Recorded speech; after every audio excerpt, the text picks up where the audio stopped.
बिस्मिल्लाहिर्रहमानिर्रहीम। अस्सलाम वालेकुम। आपका दोस्त सलमान हैदर। दुआ है उस परवरदिगार से कि उसने आपको और आपके अहले खाना को अपनी हिफ्ज़ व अमान में रखा हुआ। इब्तिदा में बता दूं, गेम ओवर, साजिश नाकाम, मुदाखलत फेल, या यूं कह लें कि पार्टीज ओवर।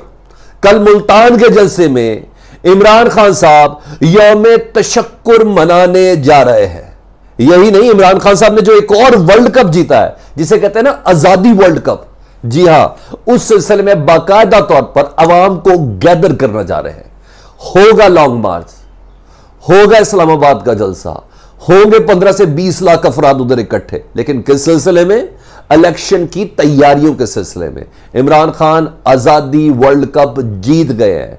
हर किस्म की अमरीकी साजिश और या मुदाखलत और मौजूदा तौर पर मुल्क के अंदर सहूलत का जितने भी जिससे मुतल्लिक इमरान खान बयानिया लेके चल रहे हैं, वो तमाम के तमाम नाकाम हो चुके हैं। इमरान खान साहब मुल्तान का जलसा कल का दिन यौम तशक्कुर के तौर पर मनाने जा रहे हैं। इतनी बड़ी खबर मैंने आपसे ब्रेक की, इसकी डिटेल भी बताता हूं। हुआ क्या है जी, हुकूमत के 2 इजलास आज हुए हैं तमाम इत्तेहादियों के साथ। सब ने मिलकर हाथ खड़े कर दिए। ना सिर्फ हाथ खड़े किए बल्कि सारी गेम वजीर आजम हाउस लंदन की टेबल पर पहुंची है और मियां मोहम्मद नवाज शरीफ साहब के हाथ में फैसला है। मियां मोहम्मद नवाज शरीफ साहब ने क्या फैसला किया है, उनको किस तरीके से इस हमारे सारे सिनेरियो को पेश किया गया है, वीडियो की डिटेल में मैंने आपको यह भी बताना है जी। इमरान खान की जो अब लॉन्ग मार्च की मुहिम, अब ये जो इंतखाबी मुहिम में तब्दील होने जा रही है, इससे मुतल्लिक भी मैंने आपको बताना है। पाक फौज के खिलाफ की गई एक जबरदस्त साजिश, वो बेनकाब हुई है। कुछ एविडेंसेस हैं, वो भी मैंने आपके सामने रखने हैं। वो जो कहते हैं ना, भागते चोर की लंगोटी से ही, तो ये लंगोटी जो है ये बड़े सियासतदानों को, ज़िरक सियासतदानों को अपने हाथ में आती हुई नजर आ रही है मौजूदा इत्तेहादियों की। चाहे इसके कि अभी तक ये तासुर देने की कोशिश की जा रही है कि कुछ भी नहीं बिगड़ा, यौम तकबीर की तैयारियां करें। 19 तारीख से इसका आगाज होने जा रहा है। पाकिस्तान की यौम आज़ादी या 23 मार्च के तरीके से इस दिन को इस्तकबाल करना है, इसकी करनी है। लेकिन असल पसे पर्दा हकायक क्या है? शहबाज शरीफ साहब की तकरीर किस हद तक रेडी हो चुकी है और जिसमें कोई दो राय और इख्तलाफ नहीं है, और क्या ये सारी स्टोरी है, एक के बाद एक आपके सामने। तो रिक्वेस्ट है, वीडियो मुकम्मल देखिएगा। चैनल पहली बार देखते हो सब्सक्राइब कर दें, बेल आइकन दबा दें ताकि आने वाले वक्त में वीडियोस आप तक पहुंचे। तो सबसे पहले मैं आपको पाक फौज के खिलाफ की गई साजिश से मुतल्लिक बता देता हूं जी। पाक फौज के नाम से जाली अकाउंट चलाने वाले पकड़े गए हैं जी। ये जाली अकाउंट्स आपके सामने चल रहे हैं। पाक फौज की तरफ से जाली अकाउंट चलाने वाले पकड़े गए हैं जी। मेजर जनरल फैसल मुश्ताक के नाम से, ठीक है जी, ये फेक अकाउंट है। मेजर जनरल असगर के नाम से एक फेक अकाउंट हैंडल किया जा रहा था, और इसके अलावा तीसरा है मेजर जनरल आसिम के नाम से, रिटायर्ड आसिम। ये तीनों रिटायर्ड मेजर जनरल जिनके नाम से पाक फौज के नाम से मंसूब किया जा रहा था। अच्छा जी, जाली अकाउंट चलाने वालों का ताल्लुक एक सियासी जमात से है। मोस्ट प्रोबेबली कहा जा रहा है कि इसका ताल्लुक, हाँ जी, हुक्मरान जमातों में से किसी सियासी जमात के साथ है जी। और तासुर यह दिया जा रहा था कि पाक फौज के अंदर से किसी एक खास जमात की हिमायत की जा रही है। ठीक है जी, किसी खास जमात की हिमायत की जा रही है। पीटीए ने तीनों अकाउंट्स को ब्लॉक कर दिया और जाली अकाउंट चलाने वालों के खिलाफ कार्रवाई अमल में लाई जा रही है। जी हाँ, यह है वो डीप तमाम मामला जिसकी बिना पर बाकायदा इदारों को सियासतदानों और सियासी जमातों के साथ लड़ाने की, मुनहरिफ करने की कोशिश की जा रही थी। याद है आपको, कुछ अर्सा पहले रिटायर्ड आर्मी अफसरान की वीडियोस भी सामने आई थी। अच्छा, कुछ ऑडियो सामने आई थी, इस ऑडिट के बाद तरदीदें सामने आई थी। ये है उसका पूरा ब्रेकडाउन जो मैं आपको ये 3 अकाउंट से मुतल्लिक बता रहा हूँ कि वहाँ दूसरी तरफ वहाँ कार्रवाई भी हो रही है, और जल्द से जल्द इन पार्टीज़ के नाम, इनके यूज़र्स के नाम सब के सब सामने आने जा रहे हैं। तो ये मैंने कहा, मैं आपको ये बता दूं कि ये बड़ी चीज़ थी जिसको पाक फौज ने ना सिर्फ नाकाम बनाया बल्कि पीटीए पाकिस्तान के इदारे ने इसको नाकाम बनाया। दूसरा जी, स्पीकर पंजाब असेंबली। फिर मैं आपको सारी गेम समझाता हूँ कि मैं क्यों कह रहा हूँ गेम इज़ ओवर।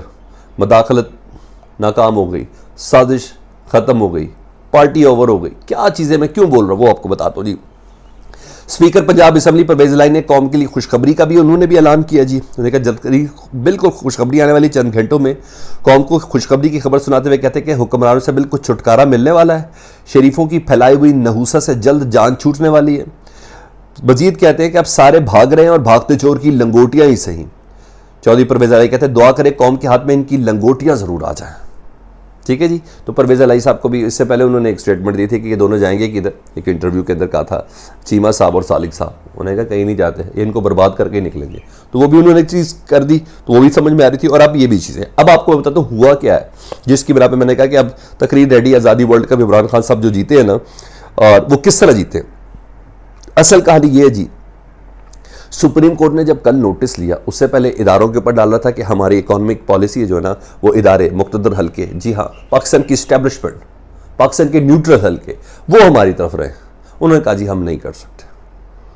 आप अपना मामला देखें, आपने बड़े ज़ोर और शोर के साथ ये सारी कंपेन चलाई, पीडीएम बनाई, जगह जगह जलसे किए, धरने किए, इस्लामाबाद की रैलियाँ निकाली, पता नहीं क्या कुछ किया, फिर तहरीक अदम एतमाद भी आपने की, इसने मान तान के साथ आप सुप्रीम कोर्ट के अंदर गए, फिर इमरान खान के असम्बलियाँ तहलील करने वाले एक्शन को आपने रिवोक करवाया, उसके बाद फिर अपने हक में करवाया, और अब आप सारा आपके पास कोई पॉलिसी थी तो आप हमारे ऊपर क्यों डाल रहे हैं, उसको इंप्लीमेंट करें, हमें क्यों बीच में लेके आ रहे हैं कि हम उसका वजन उठाएं। एक चीज़ वहाँ से एक इनकार हुआ। दूसरा, सुप्रीम कोर्ट ने जब सुओ मोटो नोटिस ले लिया ना, तो यहाँ तो काम ही सारा लग गया, बेड़ा गर्क हो गया। मौजूदा हुकूमत के जिन मफादात की बात हो रही थी, जिनको लेकिन उन्होंने चलना था, वो सारा खत्म हो गया। हुआ क्या, एनआरओ की जो एनआरओ 2 की जो कोशिश थी, ये जो अपने आप को और अपने इत्तेहादियों को देना चाह रहे थे, उसका ही बेड़ा गर्क हो गया। ईसीएल की लिस्टों के लिए बुला लिया सेक्रेटरी दाखिला को कि ये 3000 अफराद को ईसीएल में किस कानून के तहत निकाला गया। नैब का प्रोसिक्यूटर क्यों नहीं पेश हो रहा जी, उसके लिए बुला लिया नैब चेयरमैन को। अच्छा जी, इसके अलावा जी जो तफ्तीशी अफसर है, वो जो डीजी नैब है, वो क्यों बदल रहा है। अच्छा, तफ्तीशी अफसर क्यों तब्दील किए जा रहे हैं, उनको छुट्टियों पे क्यों भेज रहे हैं, कौर असरअंदाज हो रहा है, जारी बात है वो राना सनाउल्लाह साहब ये।